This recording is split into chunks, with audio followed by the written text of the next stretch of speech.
Assalamu alaikum. Dr. Shanza Nazish from Pearls of Pediatrics, coming with the history taking pattern with session 3.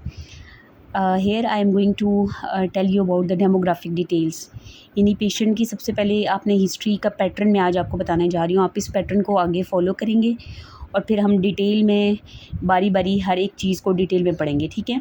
So demographic detail में आपने सबसे पहले तो informant जो भी है उसका लिखना है, मदर है, फादर है, जो भी है उसकी एजुकेशन क्या है. You have to write the name of the patient, age of the patient, you have to mention the residency, and then you have to tell whether it presented through OPD or ER and what is date of admission.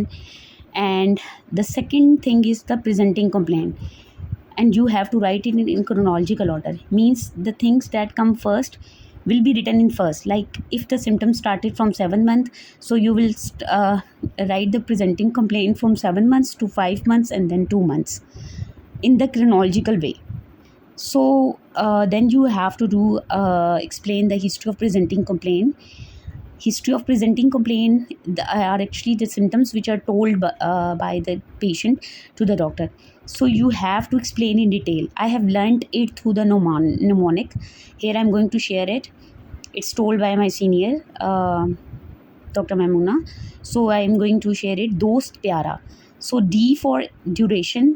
Like अगर patient, you will take the example of fever की example ले लें, cough की example ले लें, तो आप ये इससे पूछेंगे कि ये कितने अरसे से, कफ उसको कितने अरसे से है, ठीक है, कब शुरू हुई थी, और स्वेरिटी, ऐसे स्वेरिटी होती है कि स्वेरिटी क्या थी, टाइमिंग क्या थी, किस टाइम पे ज़्यादा होती है कफ. अगर आप कफ की हिस्ट्री ले रहे हैं, प्रोग्रेशन हुई है, पहले से ज़्यादा हुई है, पहले से कम हुई है, क्या मसला है, किस चीज़ से इंटेंसिटी कितनी है, मतलब वही उसमें आपने बताना होगा. ए से एग्रीवेटिंग फैक्टर, आर से रिलीविंग फैक्टर और ए से associated.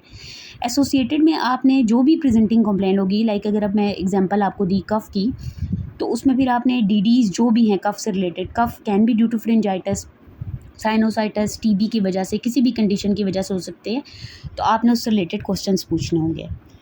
Then you have to ask about the investigation done at this hospital stay and the treatment done at this hospital stay, और फिर plan of discharge. So this is, ये सारी वो चीज़ें हैं जो कि आपने history of presenting complaint में पूछनी है. Okay, moving forward.